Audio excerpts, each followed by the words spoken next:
کہ جو شخص قسطنطنیہ کو فتح کرے گا میں اسے جنتی ہونے کی بشارت دیتا ہوں۔ آج میں آپ کو اس شہر کے دلچسپ حقائق اور تاریخی مقامات سے روشناس کرواؤں گا جن کے بارے میں آپ آج سے پہلے یقیناً ناواقف ہوں گے۔ مزید تفصیل میں جانے سے پہلے میں تمام نئے آنے والے دوستوں سے گزارش کروں گا کہ سب سے پہلے ہمارے چینل تعبیر ٹی وی کو سبسکرائب کر کے بیل بٹن کو پریس کر دیں تاکہ ہر نئی اپلوڈ کی جانے والی ویڈیو کا نوٹیفیکیشن آپ کو سب سے پہلے ملتا رہے۔ دوستو، استنبول دنیا کا ایک ایسا شہر ہے جو 2 بر اعظموں پر واقع ہے۔ اس شہر کا 70% حصہ ایشیا اور 30% یورپ میں واقع ہے۔ استنبول بحر روم اور بحر احمر کے درمیان واقع ہے۔ یہ شہر مختلف چھوٹی بڑی پہاڑیوں پر تعمیر کیا گیا ہے اور ہر پہاڑی کی چوٹی پر ایک مسجد کی تعمیر کی گئی ہے۔ استنبول ترکی کا آبادی کے لحاظ سے سب سے بڑا شہر، دنیا کا 5واں بڑا شہر اور یورپ کا بھی سب سے بڑا شہر ہونے کی حیثیت رکھتا ہے۔ استنبول ترکی اور یورپ کا مرکزی اور تجارتی شہر ہے۔ 660 قبل مسیح میں اس شہر کی تعمیر کی گئی اور یہ شہر بزنطینی، رومن، لاطینی اور عثمانی سلطنت کا دارالخلافہ بھی رہا ہے۔ 1453 میں اس شہر کو فتح کر کے اسلام کا مرکز بنا دیا۔ 1923 تک یہ شہر عثمانی سلطنت کا دارالحکومت رہا اور اس کا نام قسطنطنیہ تھا، اور 1923 میں اس کا نام تبدیل کر کے استنبول رکھا گیا اور دارالحکومت کا درجہ انقرہ شہر کو دے دیا گیا۔ استنبول کا کل رقبہ 2576 مربع کلومیٹر ہے۔ اس شہر کی آبادی 1,55,19,267 افراد پر مشتمل ہے اور یہ شہر آبادی کے لحاظ سے ترکی کا پہلا اور دنیا کا 5واں بڑا شہر ہے۔ یورپ میں موجود استنبول کا ایریا کوڈ 212 اور ایشیا میں موجود استنبول کا ایریا کوڈ 216 ہے۔ یہ شہر جدید تعمیرات اور قدیم مقامات کی بدولت سیاحوں کی جنت سمجھا جاتا ہے۔ اس شہر کی خوبصورتی دیکھنے کے لیے ہر سال دنیا بھر سے لاکھوں سیاح کھینچے چلے آتے ہیں۔ استنبول کی اس خوبصورتی کے سب سے زیادہ دلدادہ لوگوں کی تعداد یورپین باشندوں کی ہے۔ یہ شہر یورپ سے جڑا ہونے کی وجہ سے اس میں یورپی رنگ زیادہ نظر آتا ہے۔ آپ کو شہر میں کوئی بھی برقع پوش عورت نظر نہیں آئے گی، بلکہ جینز اور پینٹ شرٹ پہنے رنگ برنگی تتلیاں منچروں کے دل کے تاروں کو شارٹ کرنے کے لیے ہر طرف جھلملاتی نظر آئیں گی۔ استنبول کا بلند ترین مقام سطح سمندر سے 945 فٹ بلند ہے۔ استنبول 2 مرتبہ دنیا کے بدترین زلزلوں کا سامنا بھی کر چکا ہے۔ 1509 میں آنے والے زلزلے نے شہر میں تباہی مچائی اور اس زلزلے میں 10,000 افراد لقمہ اجل بنے۔ اسی طرح 1999 میں آنے والے تباہ کن زلزلے میں 18,000 افراد کی موت واقع ہوئی۔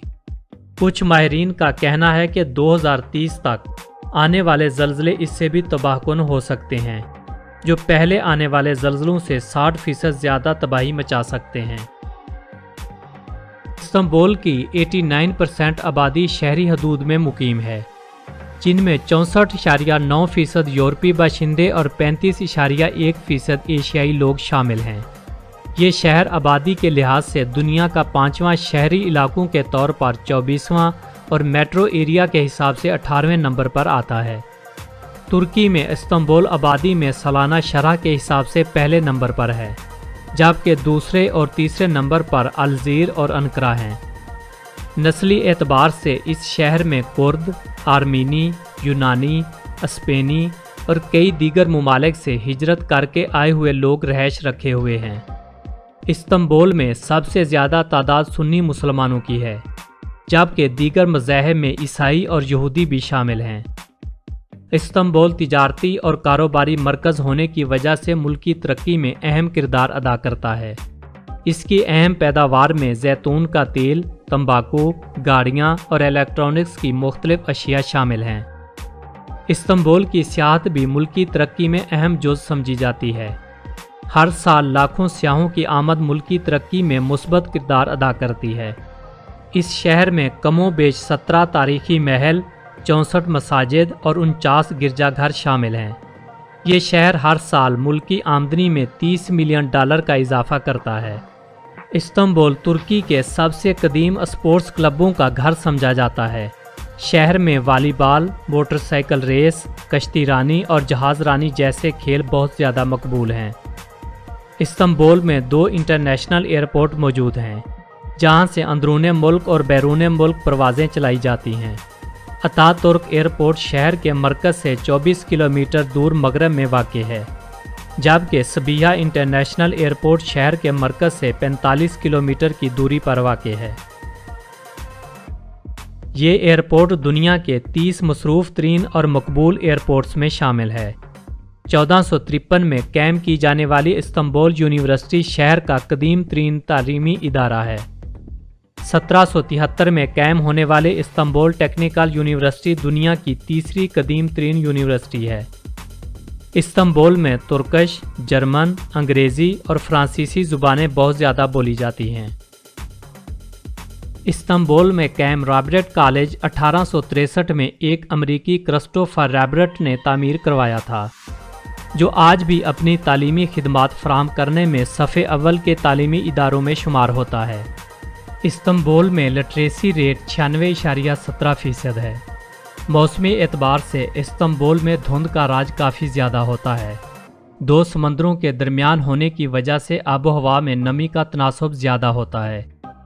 گرمیوں میں گرج چمک کے ساتھ عموماً بارش متوقع ہوتی ہے۔ اس شہر میں سالانہ اوسط بارش 810 ملی میٹر ریکارڈ کی گئی ہے۔ شہر میں اوسطاً درجہ حرارت زیادہ سے زیادہ 40.5 سیلسیس تک ہوتا ہے۔ اگر استنبول کے تاریخی اور سیاحتی مقامات کی بات کی جائے تو نیلی مسجد کا نام سب سے پہلے آتا ہے۔ اس مسجد کا نام سلطان احمد ہے اور اسے نیلی مسجد بھی کہا جاتا ہے۔ یہ دنیا کی واحد مسجد ہے جس کے 6 مینار ہیں۔ اس کی تعمیر 1909 میں مکمل کی گئی تھی۔ یہ مسجد ترکی فن تعمیر کا ایک نادر نمونہ ہے۔ اس کی اندرونی دیواروں پر نیلی ٹائلیں لگائی گئی ہیں، اس وجہ سے اسے نیلی مسجد بھی کہا جاتا ہے۔ توپ کاپی محل سابقہ عثمانیہ سلطنت کے حکمرانوں کی جائے رہائش ہے۔ یہ ایک بہت بڑے وسیع و عریض باغ کے درمیان میں بنی ہوئی ہے۔ اس عمارت کے 23 حصے ہیں جس میں خزانے کی عمارت، تخت کا کمرہ، بغدادی نمائش کا کمرہ اور لائبریری کے علاوہ کئی اہم امور شامل ہیں۔ اس عمارت کے گنبد کا اندرونی حصہ بیل بوٹوں کی کشیدہ کاری سے سجایا گیا ہے۔ ڈولما باغیچے محل، یہ محل باسفورس کے کنارے پر واقع ہے۔ اس محل کو 1850 عیسوی میں تعمیر کیا گیا تھا۔ تخت کے کمرے میں عمدہ قسم کا قالین اور فرنیچر سجا ہوا ہے۔ اس محل میں ترکی کا آخری بادشاہ رہتا تھا۔ غازی اتا ترک کی موت بھی اسی محل میں واقع ہوئی تھی۔ آج کل یہ عمارت سرکاری مہمانوں کی رہائش کے طور پر استعمال ہوتی ہے۔ موجودہ ترک صدر رجب طیب اردگان اپنے استنبول کے دورے کے دوران اسی محل میں قیام کرتے ہیں۔ مسجد سلیمانیہ استنبول کی سب سے بڑی مسجد ہے۔ اس مسجد کا نام ترکی کے سلطان سلیمان اعظم کے نام پر رکھا گیا۔ اس مسجد کی تعمیر 1957 میں مکمل ہوئی۔ اس مسجد میں دنیا کے نامور اور مشہور معمار سینان نے اپنے فن کا کمال یہاں بخوبی دکھایا ہے۔ مسجد کا بڑا گنبد 159 فٹ بلند اور 96 فٹ گول ہے۔ اس مسجد میں ایک وقت میں 10,000 لوگ نماز ادا کر سکتے ہیں۔ مسجد ایوب حضرت ایوب انصاری رضی اللہ تعالیٰ عنہ کے نام مبارک سے منسوب ہے۔ اس کے درمیان میں حضرت ایوب رضی اللہ تعالیٰ عنہ کا مزار ہے۔ جو بھی سیاح اس مسجد میں نماز پڑھنے یا پھر تفریح کی غرض سے آتا ہے تو اس مزار پر حاضری دینا اپنی اولین خوش قسمتی سمجھتا ہے۔ مسجد فتح، یہ مسجد فتح استنبول کے تقریباً 9 سال بعد 1462 میں تعمیر کی گئی۔ 1750 میں آنے والے زلزلے نے بھی اس مسجد کو کافی نقصان پہنچایا تھا۔ غلاطہ ٹاور ایک بہت ہی قدیم عمارت ہے۔ اس کے متعلق کہا جاتا ہے کہ یہ عمارت اس وقت تعمیر کی گئی تھی جب جینوس نے استنبول پر قبضہ کیا تھا۔ اس وقت یہ عمارت حضرت عیسیٰ علیہ السلام کے نام سے بھی مشہور تھی۔ اس ٹاور کی اونچائی 200 فٹ ہے۔ اس کے ساتھ ہی 1928 میں آزادی کی یادگار تعمیر کی گئی تھی۔ اتا ترک میوزیم استنبول ہی نہیں بلکہ ترکی میں اپنی منفرد اور الگ شہرت کی وجہ سے مانا جاتا ہے۔ یہ وہ جگہ ہے جہاں اتا ترک نے ترکی کے جمہوریہ بننے کا منصوبہ تیار کیا تھا۔ باسفورس برج، آپ استنبول جائیں اور اس پل کو نہ دیکھیں یہ ہو ہی نہیں سکتا، کیونکہ یہی وہ پل ہے جو دونوں بر اعظموں یعنی یورپ اور ایشیا کو آپس میں ملاتا ہے۔ اس برج کو 2016 میں شہدا برج کا نام بھی دیا گیا تھا۔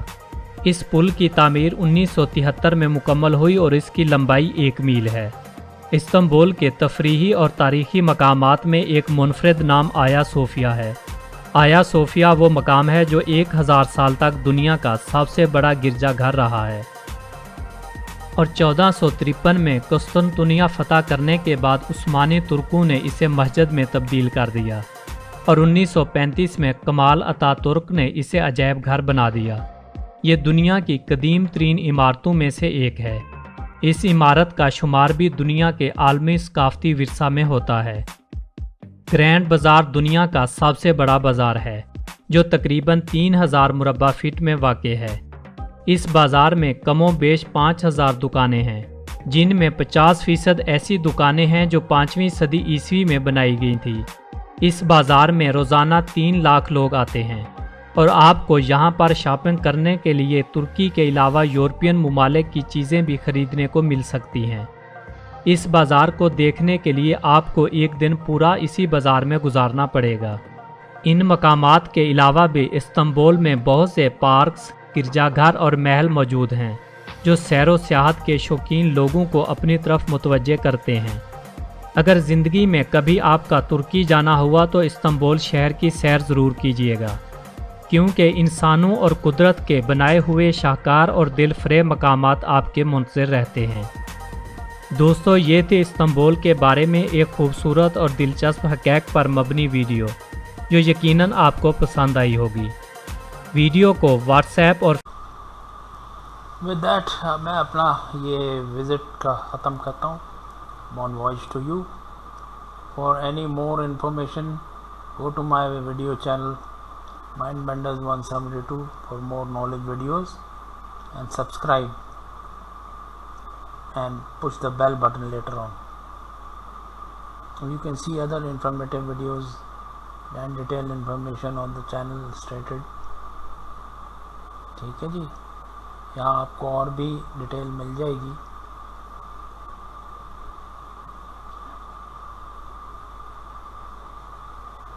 اس میرے چینل کو please refer to your friends and colleagues, kindly share with all your friends. For any queries میری ای میل جو ہے یہ دی ہوئی ہے آپ کو، ڈو کانٹیکٹ می، اور میرا واٹس ایپ نمبر بھی دیا ہوا ہے۔ I shall wait for your information and comments.